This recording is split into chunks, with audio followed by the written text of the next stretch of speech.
We tend to think of exile as, just leaving your country. But what if it's something way deeper, something that gets into your soul? There's an Arabic concept for this exact feeling, al-ghurba. It's this profound state of being a stranger, not just in a new place, but, and this is the key, a stranger to yourself. The writer Amnia Shafiq gets right to the heart of this in her work, A Nostalgia That Moans in Exile, and what she reveals is just a powerful, haunting truth. This image, this is really the core of the whole experience. Just think about it. Exile isn't some new beginning on solid ground. It's quicksand. Every single move you make to get free, to find your footing, just sucks you in deeper. That right there is the essence of al-ghurba, that terrifying, sinking feeling of being trapped by the very escape you thought was going to save you. So, what is al-ghurba really? The word itself means exile or estrangement, yeah? But the feeling behind it, the soul of the word, is so much deeper. It's that constant nagging ache of alienation, of being the outsider. But the most devastating part? It's when you start becoming a stranger to yourself. See, it's not a place on a map. It's a wound. A deep wound to your very being. Okay, so it all kicks off with this massive clash. A clash between this beautiful dream and a really, really brutal reality. The choice to leave is almost never simple. It's this violent push and this irresistible pull. On one side, your homeland is literally pushing you out. The sources even say it spits you out, with all the injustice and stolen rights. And at the exact same time, the world abroad is pulling you in, with the shiny promise of a better life, of dignity, of just escaping a life that's become impossible to bear. And look, these aren't just abstract ideas. These are deeply personal wounds. We're talking about leaving because your inheritance was literally stolen from you. Leaving because the job you deserved was given to someone's cousin. Running from debt that's just crushing you. Every single one of these stories starts with the same desperate search for the dignity that was stripped away from them back home. And this quote, wow, it just captures the whole devastating irony of it. That goodbye you say at the airport, it feels like it should be the end of the pain, right? But it's not. It's the beginning of a whole different life and a whole different kind of suffering. So you do it. You leave. And this is what happens when that beautiful mirage of paradise finally crashes into reality. The truth, when you finally arrive, is often this stark. The dream of paradise, it was a lie.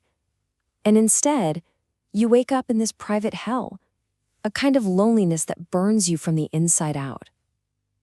The escape you planned, it just becomes another kind of prison. And as you look across all the stories, this dark pattern starts to emerge, this profound, deep loneliness, the humiliation that comes from exploitation, from racism, the painful irony of losing the very dignity you left home to go find in the first place. But the cruelest blow, the absolute worst part, it's the shock you feel when you realize that even your dream of escaping can fail, leaving you completely and utterly broken. This just perfectly captures the brutal lesson that's learned. The dream of a new life, that was the fire. From far away, it looked so warm, so inviting, but getting close enough to touch it means you get burned. And it's a lesson that's paid for with a pain so deep, you will never, ever forget it. And that pain, it has a name. It's the unseen heavy price. It's the true cost of leaving it all behind. This loss, it doesn't happen all at once. It just accumulates in stages. First, your connections start to fray. You miss the weddings, the births, the funerals, all the things that anchor you to a life. Then something even more terrifying starts to happen. Your memories start to fade.